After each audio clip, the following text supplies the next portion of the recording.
Well, this morning we're going to study the parable of the unforgiving servant. Now, this is not part of the series that we finished last week. If you remember last week, we finished our series on the subject of forgiveness. We entitled it, The Secret to Forgiveness. This goes along with it, but it's not part of the series, so if you order the series or you're looking for this, it's going to be all by itself because it's not part of the series. We try to keep the series to no more than 5 sermons.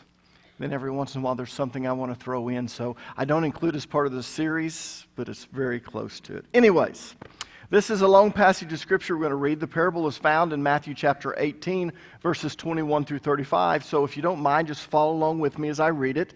Yes, it's long, but I think it's worth reading it all the way through. It says, "Then came Peter to him and said, 'Lord, how often shall my brother sin against me and I forgive him? Till 7 times?' Jesus said unto him, I say not unto you until 7 times, but until 70 times 7. Now, if you remember in our series on the subject of forgiveness, I told you that basically this is numerology. It's 10 times 7 times 7. And 10 is the number that signifies man's responsibility. Man has 10 fingers, and that means that we're responsible for what we do. Man has 10 toes. That means we're responsible for where we go. So when you see the number 10, it can either signify man's responsibility or it can signify completion. In this context, it signifies man's responsibility. And so the number 7 signifies perfection or completion. So what we have is, when Jesus told us that a man needs to forgive 7 times 70, it's actually 10 times 7 times 7. He's saying that man's responsibility is to forgive perfectly and completely. Then he goes a little bit further and he tells this parable. And that's where we pick it up in the very next verse, verse 23. "Therefore is the kingdom of heaven likened unto a certain king, which would take account of his servants. And when he had begun to reckon, one was brought unto him which owed him 10,000 talents. But forasmuch as he had not to pay, his Lord commanded him to be sold, and his wife, and his children, and all that he had, and payment to be made. The servant therefore fell down and worshipped him, saying, Lord, have patience with me, and I will pay thee all. Then the Lord of that servant was moved with compassion. He loosed him, and he forgave him the debt." Something unheard of. "But the servant went out and found one of his fellow servants, which owed him 100 pence. And he laid hands on him, and he took him by the throat, saying, Pay me what you owe me. And his fellow servant fell down at his feet and besought him, saying, Have patience with me, and I will pay thee all. And he would not, but he went out and cast him into prison till he should pay the debt. So when his fellow servants saw what was done, they were very sorry. And they came and told unto their Lord all that was done. Then his Lord, after that he had called him, said unto him, O you wicked servant, I forgave you all that debt because you desired me to do it. Shouldest not thou also have had compassion on your fellow servant, even as I had pity on you? And his Lord was angry and delivered him to the tormentors till he should pay all that was due unto him. So likewise shall my heavenly Father do also unto you, if you from your hearts forgive not every one his brother their trespasses." Now, believe it or not, very few people really understand this parable. In fact, this parable is a lot like the parable of the Good Samaritan. Most people think they understand it, but they don't. Most of you have grown up and you've heard of the parable of the Good Samaritan, and you think you know what it means, but actually, it's a prophetic parable. I'm not going into that parable, but I'll just say this. Most people do not understand that parable, and they don't understand this one either, because there's so much more to this parable than what most people realize. So as we study this parable, here's what I want you to do. I want you to throw aside every preconceived notion that you have about it. Everything that you know about this parable or think you know, I want you to toss it aside. And hopefully, if you have an open mind, I can help you discover some deeper truths that are hidden in this parable, and you'll be able to see how it applies to you personally. And that's my goal. So let's dig into the parable of the unforgiving servant. And let's start with the first 3 verses of this parable, verses 23 through 25. It says, "Therefore is the kingdom of heaven likened unto a certain king, which would take account of his servants. And when he had begun to reckon, one was brought unto him which owed him 10,000 talents. Before as much as he had not to pay, his Lord commanded him to be sold, and his wife, and his children, and all that he had, and payment to be made." Now, most of us have been taught that this is a hyperbole. A hyperbole is a figure of speech. And basically what it is an exaggeration in order to make a point. Now, if I had a bigger book than this, and I wanted to I wanted to make a point that it was a big book, I might say something like this: man, this book weighs a ton. Now, it's really not a good example with this, but let's suppose that I brought my family Bible out here, and I said, this book weighs a ton. Now, most of you would know that I wasn't saying that this book weighs 2,000 pounds. You would understand that I'm actually exaggerating in order to make a point that this is a heavy book or a heavy Bible. Well, most people have been taught that this parable is a hyperbole. They've been taught that this really couldn't happen. Not that kings didn't take account of their servants from time to time, because they did that. What's unbelievable and supposedly an exaggeration is the amount of money this servant owed the king. Because this parable says that he owed the king 10,000 talents. And that's why we've been taught that this is a hyperbole. It's an exaggeration in order to make a point. Because this amount that he owes is too much. In other words, there's no way that a servant or a slave could owe the king that much money. But people, that's not true. This is not a hyperbole. And if we think that Jesus is exaggerating in order to make a point, we've already blown the parable. We're not going to get it. You see, this amount that the person owes the king actually gives us insight as to who this person is. And who this person is the key to understanding this parable. So, who is this parable, or who is this person? Does anyone know? Anyone have a guess? This person is a tax collector. And that fact alone changes the whole meaning of the parable. And how do I know that he's a tax collector? Well, I know that he's a tax collector for 3 reasons. If you're taking notes, write these 3 reasons down. Reason number 1, I know he's a tax collector because of the amount of money that he owes the king. He owes the king 10,000 talents. Now, how much is that? Well, 1 talent equals 6,000 denarii. And 1 denarius was a common laborer's wage for 1 day. So a talent was equivalent to 6,000 work days, or about 19 years of wages. And people, that's just 1 talent. This guy owed him 10,000 talents, which is equivalent to 190,000 years of wages for 1 person. Now, to kind of give you a little bit of a reference point to work from, supposedly Adam was created in the year 4004 BC, according to the Jewish way of reckoning. If we study the Bible, we can say, yes, that's pretty close. So if we go back to 4004 BC, man has basically only been on this planet for 6,017 years. Did I get that right? Yes, 6,017 years. But we're talking 190,000 years. So what would 10 talents actually equate to? Well, in today's market, 10,000 talents would be equivalent to about $3 billion. Now, people, that's a lot of money. But if you were a tax collector over 2 or 3 provinces, that's about right.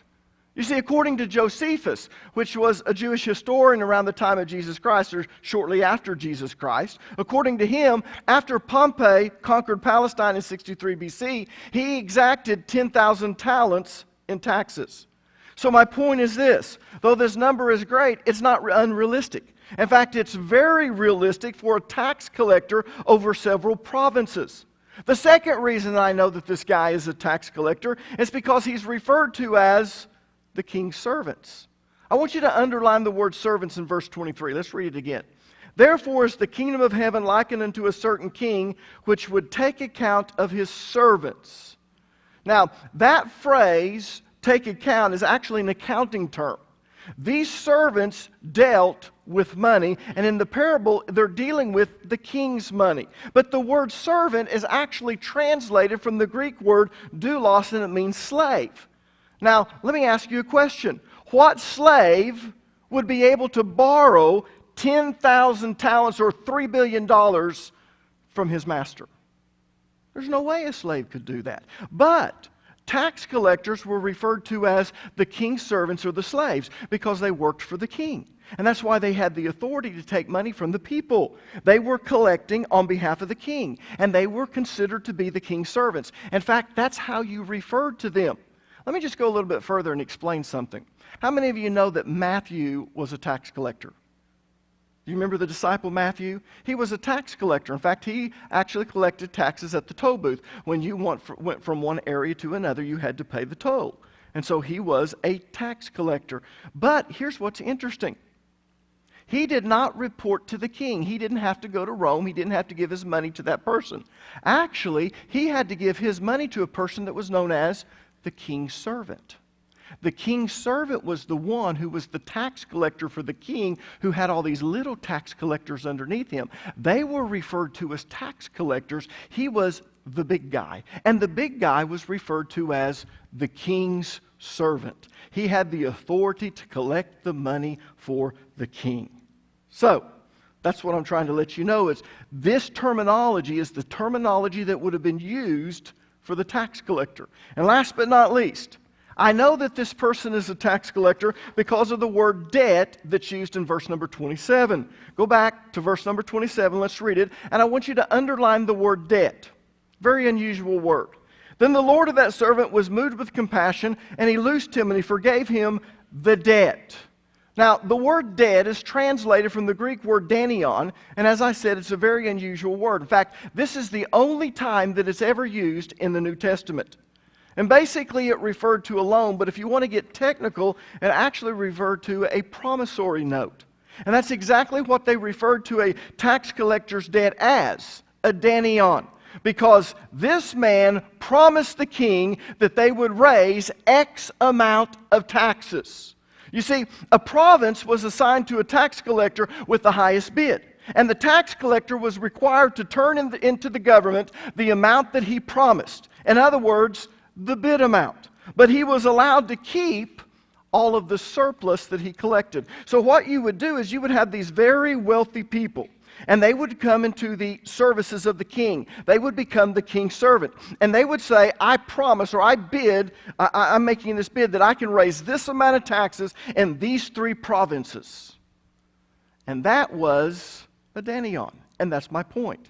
The bid amount was the amount that they owed the king, but more importantly, it was referred to as a danion. So we know for a fact that this person in the parable is a tax collector. So again, why didn't Jesus just say tax collector? Well, it's because if you understand the culture at that time, the big guy was not referred to as a tax collector. The little guys were, people like Matthew. If you were the person who collected taxes on the local level, then you were referred to as a tax collector. But if you were the person who was over them and you collected taxes on the national level, you were known as the king's servants. And that's why Jesus didn't do that. He knew that when he told this parable, and in that culture at that time, everyone would understand who the king's servant was. If you were in the Roman Empire, you knew who the king's servants were. When he came and it was time for them to give an account, basically they had to give the money that they promised that they could raise in those provinces. Now, in the parable, this guy's got a problem. And the problem is, he didn't meet his debt. So he's in big trouble. Because the penalty for a tax collector who doesn't meet his debt is that all of his assets are seized. He is thrown into prison along with all of his family. Now, sometimes his family was not thrown into prison. They were sold into slavery. So your wife would be sold to a brothel. If you had daughters, they would be sold to a brothel. Your sons, many times, would be rowing ships in the Mediterranean. If you remember Ben-Hur, you would be chained to the ship, and it was your job to begin to row. Now, the reason the penalty was so stiff, it was to make sure that these guys collected the taxes. So the king had to be so strict on these people, because if he was going to be able to get his money, he had to make sure that they operated underneath fear. There were no ifs, ands, or buts. You either raise this money, or, let me tell you, you face the consequences. So in verse number 26, the tax collector fell down and he cried for mercy. Look at verse number 26 again. The servant therefore fell down and he worshipped him, saying, Lord, have patience with me. Give me a little more time and I will pay thee all. And the king, who's thought of as a tyrant, did something so expected. He actually had compassion on the servant, and he forgave him the debt. Now, if you want to say that this is a hyperbole, well, this is where it's an exaggeration. Because a king didn't do that. The empire ran on money. Therefore, he needed the taxes to be paid. In fact, that's one of the reasons that Rome continued to conquer all of these nations. The reason they continued to conquer the nations is in order to be able to get the taxes to be able to live the type of lifestyle that they wanted. Look at verse number 27. This king has compassion. Then the Lord of that servant was moved with compassion, and he loosed him and he forgave him the debt. Now, let me point out what the king did, because this is the key to the whole parable. The tax collector's debt was what the people owed the king. So when the king forgave the debt of the tax collector, in essence, he forgave the debt of the entire kingdom, or at least the provinces that this tax collector was over. In other words, everyone was forgiven of what they owed the king. Did you catch that? If he tells the person who's raising the taxes from these 2 or 3 provinces that your debt is forgiven, what he's actually saying is you don't have to collect those taxes. So once the tax collector was forgiven, there was no need for him to go out and make people pay what they owed the king. Why? Because it had been forgiven. In fact, the tax collector no longer had a right to collect taxes. He no longer had the authority to collect taxes because what the people owed the king had now been forgiven. Remember, what this tax collector was doing was he was bidding on the amount that he could collect in taxes from the people. Well, when the king forgave him of the debt, what he's saying is, you don't have to collect those taxes. I'm forgiven all of the people of what they owe. Now, look at what the tax collector did after he was forgiven. Look in verse number 28. But the same servant went out, and he found one of his fellow servants which owed him 100 pence. And he laid hands on him, and he took him by the throat, saying, "Pay me what you owe me." Now, let's look at this. This guy owed 100 pence. What is 100 pence? Well, the word pence is translated from the Greek word denarion, and if you remember, a denarion is a day's wages for a common laborer. So he owed him 100 days' wages, which is about right, about the right amount that a person would owe in taxes at the time of Jesus. In fact, how many of you know how many days we work for the government? How many of you know what Tax Freedom Day is? Tax Freedom Day is the first day of the year that you're no longer working for the government. Everything that you collected before that day is actually what's going to go to the government in one form or another. It's either going to go to the federal government, it's going to go to the state government, it's going to go for property taxes, schools, whatever it is. How many of you know when Tax Freedom Day was in 2013? Anyone? April 18th. 108 days you worked for the government. Everything in your paycheck went straight to the government for the first 108 days. Now, of course, they're going to stretch it out over the year so you can still pay your bills, so you can still make your payments, and so you won't lift up. You can still drink the Kool-Aid. Oh, yeah. In 2013, I want you to understand something. This year, the federal government will raise $4.22 trillion in taxes. Let's just round it off, 2.5. $2.76 trillion will go to the federal government. $1.45 trillion will go to the state government. Are we overtaxed? You betcha we are. And if you don't think that, well, I'll leave it there. Now, think about this. The king had forgiven all the taxes, so the people didn't have to pay what they owed. But this tax collector was still out there trying to make people pay. In other words, he was trying to make this guy pay for something that he didn't owe the king anymore for. Why? Because the king had forgiven him. He'd forgiven everyone's debt. Once he told the tax collector, "I forgive you of your debt," that means that the people didn't have to pay any more taxes. But he's still out there trying to make these people pay.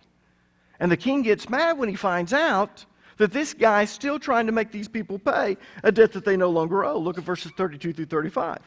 Then his Lord, after that he had called him, said unto him, "Oh, you wicked servant, I forgive you all that debt because you desired this of me.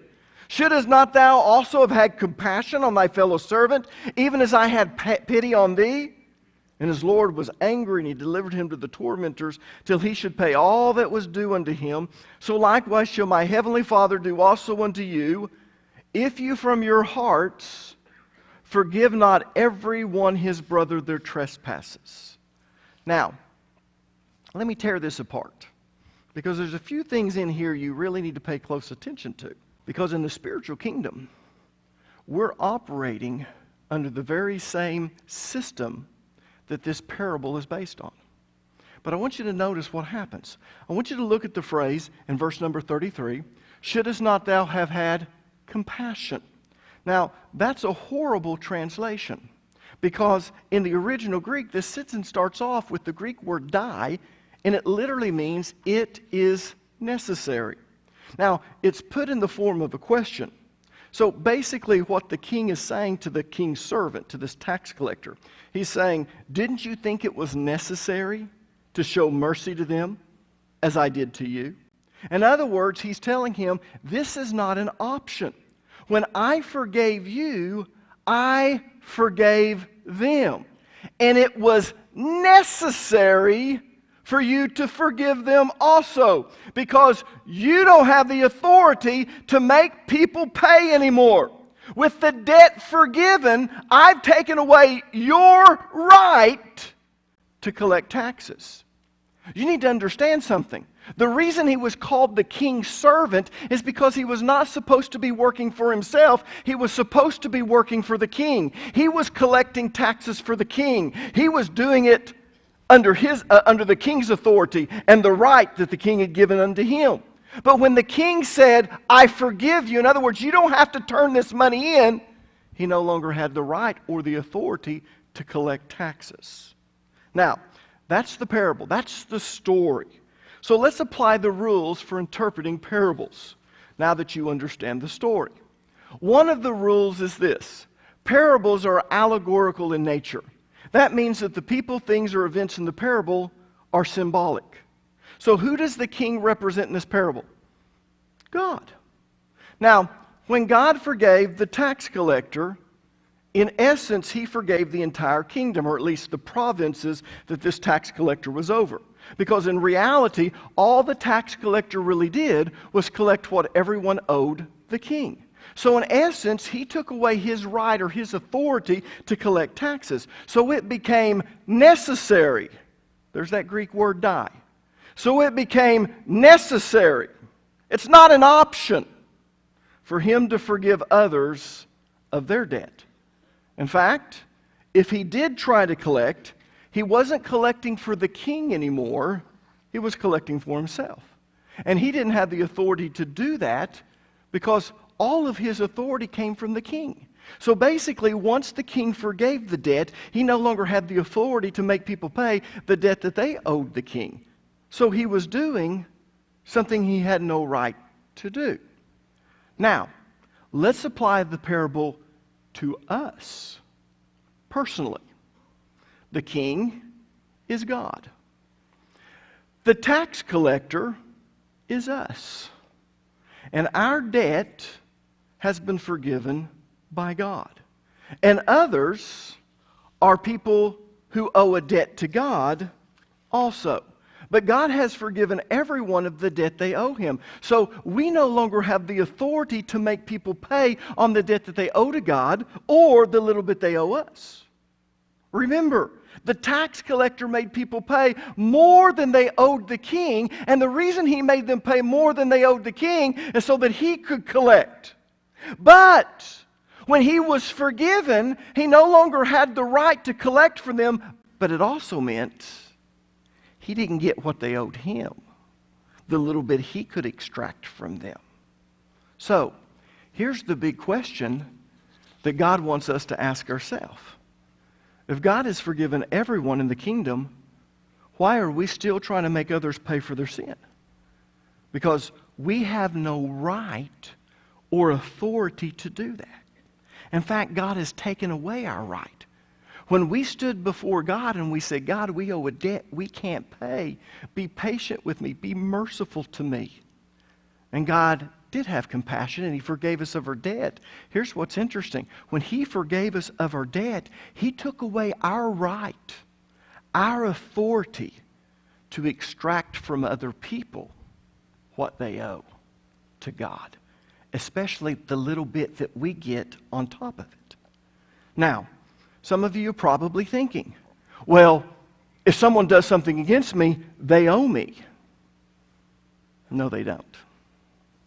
Why? Because you're the tax collector. You don't own yourself. You're a servant of God.